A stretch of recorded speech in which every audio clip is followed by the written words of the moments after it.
drive things off the wall. That's us, man. 24/7. You should expect the unexpected. I mean, Make it known that this is all about being 100% authentic. We are live now. So with that being said, let's jump right in. and here's the thing, and Warren, I'm sure you can talk to this. I honestly believe, though, had ShaCarri been able to compete in the Olympics and this not happened to her, I think she could have actually been able to compete and hold a candle to all three of the Jamaicans who actually won in the Olympics, and even in the Prefontaine race. I just think that she was already there was already some notoriety there because she's just a track athlete, and where she was coming from, they knew that she was going to be the next one up anyway. So And her personality, and her flair. So people knew of her, but once she broke that record, and then the trauma that was behind that, like the backstory, she instantly became a celebrity overnight. So it's one of those things where the grind and the sacrifice and stuff that you put into where you are or where you get to be able to break that record. Now you got all this added attention. Your focus ain't nowhere near what it was before you actually was able to make that. Before you was able to make that race, win it, break that record, and then be able to go to the trial. yeah, So then be able to compete at the trial, and then go to the Olympics. yeah. So I just think that there was just a lot of things going on for her. It was built and set up for her not to be able to succeed in that race. Yeah. I think we got Lonzo. Lonzo, you back? Yeah, man, I hope so. Oh yeah, yeah. You sound good, brother. You sound good. So thinking about that race, the initial reaction from people were like, yo, you know what I mean? She should have came in, first, second, third. She came ninth. She's trash. She need to humble herself. Even her interview after the race didn't seem humble. So what's your take on that, Lonzo? I mean, when you look at it, man, she's a kid. Like, honestly, she's 21. So, and like Dev said, having that instant celebrity, having to deal with that. And one of the things I would advise her, if I were, on her team, was to become more polished in her interviews and learn that aspect of it. Because it's one thing to go out and compete, but when you have endorsements and things like that, people are looking at you, you're under a microscope. So, at the end of the day, man, athletes, they, especially if you're competitive, you're always going to have a chip on your shoulder, especially when people count you out. So I don't blame her for her reaction. I think she just should have handled it differently. And honestly, man, the way she went into the race, we don't know where she was, going into that race, because of everything that happened prior to the Tokyo. She took a whole month off. And so trying to get back into that space where, you're looking at more than just the technical aspect of the race, but the mental aspect of it. Because like Warren said, some people are just naturally fast. You can't take that away from them. But when their headspace is in a different place, they don't compete to their full potential. And it's tough for that athlete to bounce back from that. Right. They don't have the mechanics or those skills, that those learned skills and techniques and everything to fall back on. And even if they do, as we were stating, when you're not in that headspace, you can literally, your legs could seem frozen. Like it could seem like you're running, at 100 miles per hour, but your legs are in quicksand. Right. Yeah. So I spent a whole day on social media, going back and forth with people who basically was just, trashing ShaCarri. She's a one-hit wonder. She's this, she's that, bad attitude, and it frustrated me because I feel like you don't like her personality, and you're taking that and you're applying that to her talent. That aggravated me. I talked to a track coach, and he was only talking about her from a coach's perspective. And I want to ask you two gentlemen this. during her immediate post-race interview, not the second one where she kind of cleaned it up. She apologized for cursing and all of that. In her immediate post-race interview, something she said, I'm still the sixth fastest woman in the world right now. That can't be taken away from me. Me as a fan, I was like, yeah, you damn right you are. You are still the sixth fastest woman in the world. And I felt like she had every right to say that.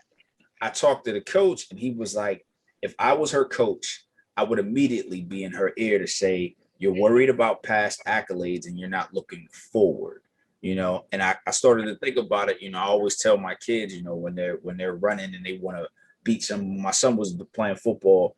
He always wanted to look side to side and look around and see who's, I used to tell him, you'll never be able to beat anybody if you're always worried about what's going on behind you.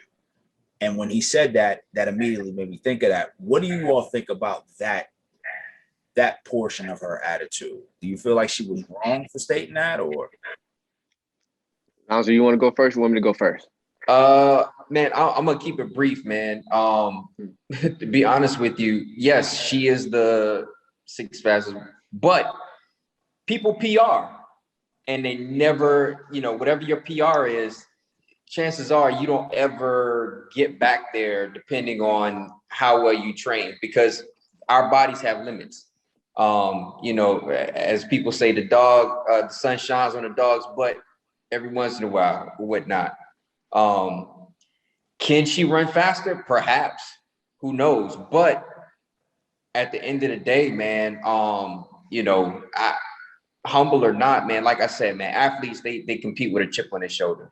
And, the media has a strange way of hounding you when you're the villain. You see what I'm saying? When you're the hero, you receive all this praise. But when you're looked at as the villain, the media finds ways to kind of get to you. And I don't know if she is in a place at 21 to understand how to deal with that. Yeah, when they're trying to trap you. Because this was overnight too. Like, she went from quick sensation on YouTube, like, yo, who is this chick at LSU with this bright colored hair and these long nails, looking like, a younger, way more hip hop urban FloJo, killing it on the track field, like with a ton of aggression, a ton of passion. Like, it was overnight. Warren, what's your take on Warren's question? Oh man, I got so much to say. I hope I don't forget something. Me personally, I loved it. You know what I'm saying? I love to see the passion that ShaCarri brings to each and every track meet. For the past 12, 16 years, we all know track and field in the United States is not a big deal. Every you go across seas, track and field is life. It's soccer and it's track and field. And it hasn't been since Maurice Green, with the attitude and the flair to bring individuals to our sport, to say, hey, well, who is this Sha'Carri Richardson girl? I don't know. Well, hey, there's a track meet going on Sunday. Let me turn into it. She's now bringing in viewers that we weren't getting for several years. Saying, yeah, we've had Allison Felix. We got Muhammad and all of these other young great athletes. At the end of the day, America loves speed. Right. And when we watch the Olympics, there's really only two races that people care about: the 100 meters and the 4x1. And the 4x1. Yep. If we don't do good in those two races, oh boy, US did not have a good showing at the Olympics. I care about any race Allison Felix is running in. Listen, man, that 4x4 was something special. Right? Look, they can have her doing speed walking. I'm tuning in. Yeah. Oh, me too. But I say that to say, ShaCarri has brought that energy back to track and field with that flair. Like, hey, yeah, I'm big and bold. It's almost kind of like the Dallas Cowboys. Either you're gonna hate it or you're gonna love it. Yeah. Right. So I do like that aspect of it. Now with the interview, could she have been more polished? Of course. You know, I do kind of like the energy that she brings in her interviews. You know, it's true. It's nothing scripted. You know, that is coming straight from the heart. So you know exactly how she feels, right? Now, can she use some better words? Of course, but that's going to come with time, you know. But you're not going to have any doubt how she feels.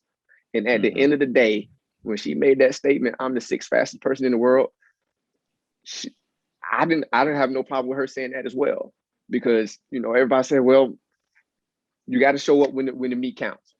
Totally get that, but you got to think before that, she went 10-6, 10-7 high, 10-7 mid, 10-7 mid, 10-7 high, 10-7 mid, and then she went to 10-65. So it's not like she's a one-trick pony. Right. The girl got wheels.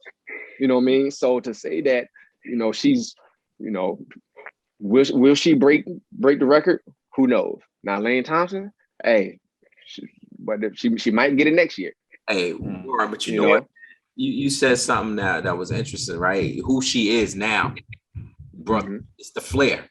That's what brought people. Like she was on probably still is on route to be the equivalent for females as Usain Bolt was for the males, right? So in terms of marketability, yes. In terms of marketability, so even with all the controversy, like she's still.